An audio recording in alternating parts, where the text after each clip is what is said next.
Assalamualaikum warahmatullahi wabarakatuh. Halo teman-teman, perkenalkan nama saya Melati Lindasari dari Fakultas Keguruan dan Ilmu Pendidikan Prodi PPKN Universitas Pamulang dengan NIM 21101150138. Pada kesempatan kali ini, saya akan menyampaikan atau menjelaskan materi PPKN Sekolah Menengah Atas kelas 12 dengan kompetensi dasar atau KD 3.1, yaitu menganalisis berbagai kasus pelanggaran hak asasi manusia secara argumentatif dan saling keterhubungan antara aspek ideal, instrumental, dan praksis sila-sila Pancasila. Selanjutnya, saya akan menjelaskan rumusan tujuan pembelajaran dari KD 3.1, yaitu conditionnya mengamati gambar dan video tentang hak asasi manusia dalam Pancasila, audiensnya peserta didik, behaviornya yaitu menganalisis, serta degree-nya kasus pelanggaran hak asasi manusia secara argumentatif dan saling keterhubungan antara aspek ideal, instrumental, dan praksis sila-sila Pancasila. Maka, CABD-nya yaitu setelah mengamati gambar dan video tentang hak asasi manusia dalam Pancasila, peserta didik mampu menganalisis berbagai kasus pelanggaran hak asasi manusia secara argumentatif dan saling keterhubungan antara aspek ideal, instrumental, dan praksis sila-sila Pancasila. Adapun indikator pencapaian kompetensi atau IPK dari KD 3.1 yaitu 3.1.1 menjelaskan hak asasi manusia dalam Pancasila, 3.1.2 mengidentifikasi berbagai kasus pelanggaran hak asasi manusia di Indonesia, 3.1.3 menunjukkan bukti upaya penyelesaian kasus pelanggaran hak asasi manusia. Tujuan pembelajaran dari IPK yaitu yang pertama, siswa mampu menjelaskan hak asasi manusia dalam Pancasila. Yang kedua, siswa mampu mengidentifikasi berbagai kasus pelanggaran hak asasi manusia di Indonesia. Yang ketiga, siswa mampu menunjukkan bukti upaya penyelesaian kasus pelanggaran hak asasi manusia. Pada pertemuan kedua ini dengan indikator pencapaian kompetensi 3.1.2 yaitu mengidentifikasi berbagai kasus pelanggaran hak asasi manusia di Indonesia. Dengan topik materi ada 4 pembahasan. Yang pertama, saya akan membahas pengertian dan makna hak asasi manusia. Lalu yang kedua, yaitu faktor penyebab terjadinya kasus pelanggaran hak asasi manusia. Yang ketiga, ada beberapa contoh yang akan saya paparkan dari kasus pelanggaran hak asasi manusia di Indonesia. Serta yang keempat, upaya-upaya yang dapat dilakukan untuk mencegah pelanggaran hak asasi manusia. Sebelum saya membahas materi lebih dalam, saya akan menampilkan video tentang beberapa contoh kasus pelanggaran hak asasi manusia di Indonesia. Mari kita simak dulu videonya ya. Dalam rangka peringatan Hari Hak Asasi Manusia setiap tanggal 10 Desember, berikut adalah 4 kasus besar pelanggaran HAM di Indonesia. Yang pertama, kasus tragedi 1965-1966. 6 orang jenderal dan seorang perwira tewas dibunuh dalam peristiwa 30 September 1965. Pemerintahan Orde Baru kemudian menuding Partai Komunis Indonesia (PKI) sebagai dalangnya. Ratusan ribu dan jutaan jiwa melayang akibat efek dari malam berdarah itu.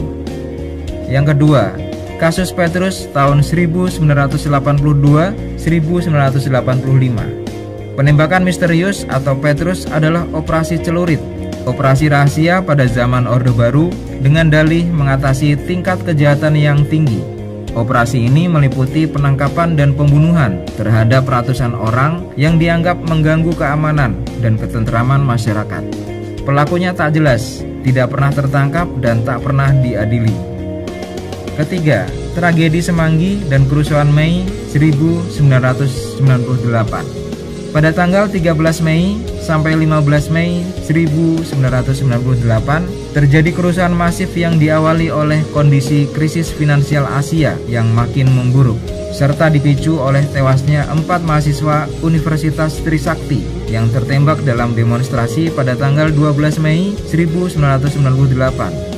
Meski pengadilan militer pada tahun 1999 telah memutus Tim Mawar sebagai pelaku penembakan, namun belum diketahui siapa dalang dibaliknya. Keempat, terbunuhnya aktivis HAM Munir Said Tholib.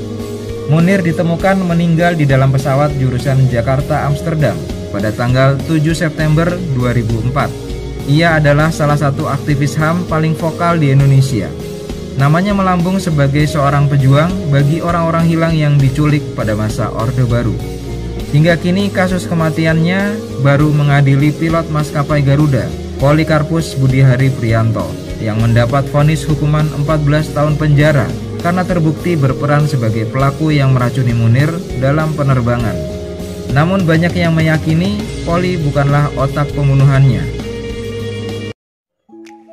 Nah, bagaimana videonya? Semoga teman-teman bisa dengan mudah untuk memahaminya ya. Selanjutnya, memasuki materi pertama di minggu kedua ini, saya akan menjelaskan pengertian dan makna hak asasi manusia. Pada dasarnya, hak asasi manusia merupakan hak atau kebebasan dasar pokok bagi semua orang, tanpa memandang kebangsaan, jenis kelamin, etnis, ras, agama, bahasa, atau status lainnya. Hak asasi manusia ini meliputi berbagai macam hak seperti hak sipil dan politik, serta hak untuk hidup, kebebasan, dan kebebasan berekspresi. Selain itu, ada juga hak sosial, budaya, dan ekonomi, termasuk hak untuk berpartisipasi dalam kebudayaan, hak atas pangan, hak untuk bekerja, dan hak atas pendidikan. Sedangkan, makna dari hak asasi manusia sebenarnya definisi dari standar dasar yang diperlukan untuk kehidupan yang bermartabat. Universalitas mereka berasal dari keyakinan bahwa orang harus diperlakukan sama. Kedua nilai kunci ini hampir tidak kontroversial. Itulah sebabnya hak asasi manusia didukung oleh hampir semua budaya dan agama di dunia. Orang-orang pada umumnya setuju bahwa kekuasaan negara atau sekelompok individu tentu tidak terbatas atau sewenang-wenang. Tujuannya harus menjadi yurisdiksi yang menjunjung tinggi martabat kemanusiaan semua individu dalam suatu negara. Selanjutnya memasuki materi kedua, yaitu tentang faktor apa saja kira-kira yang menjadi penyebab terjadinya berbagai kasus pelanggaran hak asasi manusia. Jadi, faktor penyebabnya itu terbagi menjadi dua. Yang pertama faktor internal, yang kedua faktor eksternal. Faktor internal ini merupakan faktor-faktor atau dorongan untuk melakukan pelanggaran hak asasi manusia yang berasal dari dalam diri seseorang, seperti sikap egois atau terlalu mementingkan diri sendiri, serta rendahnya kesadaran tentang hak asasi manusia dan sikap tidak toleran. Sedangkan yang kedua adalah faktor eksternal.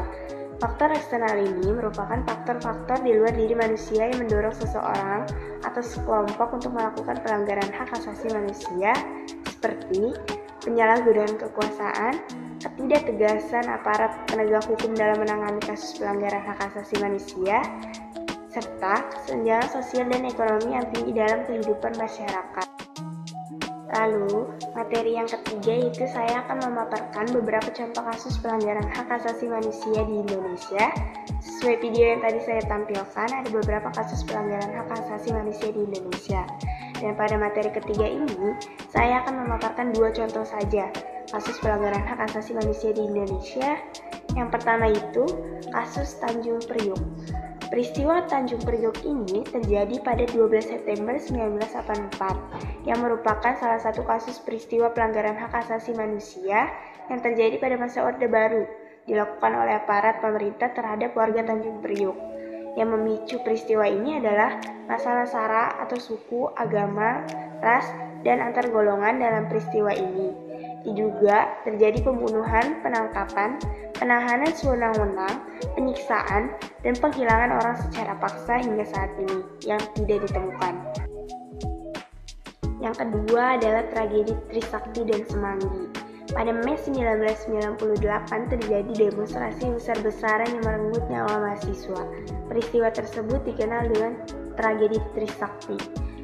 Dimulai dengan ekonomi Indonesia yang pada saat itu mulai goyah karena dampak krisis finansial Asia.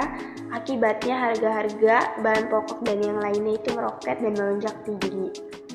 Lalu mahasiswa melakukan aksi demonstrasi besar-besaran menuntut kestabilan ekonomi di hampir seluruh wilayah Indonesia. Demonstrasi kemudian mulai mengarah agar Presiden Soeharto pada waktu itu mengundurkan diri. Pada 12 Mei 1998, terjadi demonstrasi yang mengakibatkan 4 mahasiswa Universitas Trisakti meninggal. Lalu kerusuhan juga merebak pada tanggal 13 sampai 15 Mei. Terjadi tindakan anarkis berupa penjarahan dan perusakan yang menimbulkan banyak sekali korban jiwa. Pada 11 sampai 13 November, terulang kembali kerusuhan di Jakarta yang dikenal dengan tragedi Semanggi I. Ini juga merupakan demonstrasi mahasiswa besar-besaran yang menolak sidang istimewa MPR. Peristiwa ini menewaskan beberapa rakyat sipil dan aparat negara. Lalu, memasuki materi terakhir yaitu materi keempat, saya akan membahas upaya apa saja yang dapat mencegah pelanggaran hak asasi manusia itu tidak dapat terjadi. Yang pertama yaitu menegakkan supremasi hukum dan demokrasi dengan melibatkan partisipasi masyarakat dalam kehidupan berbangsa dan bernegara. Selanjutnya, dapat meningkatkan kerjasama yang harmonis antar kelompok atau golongan dalam masyarakat agar bisa saling memahami dan menghormati keyakinan dan pendapat masing-masing. Dan yang terakhir yaitu dengan mengoptimalkan peran-peran lembaga pemerintah seperti Komnas Hak Asasi Manusia, KPAI, Komnas Perempuan, dan KPK.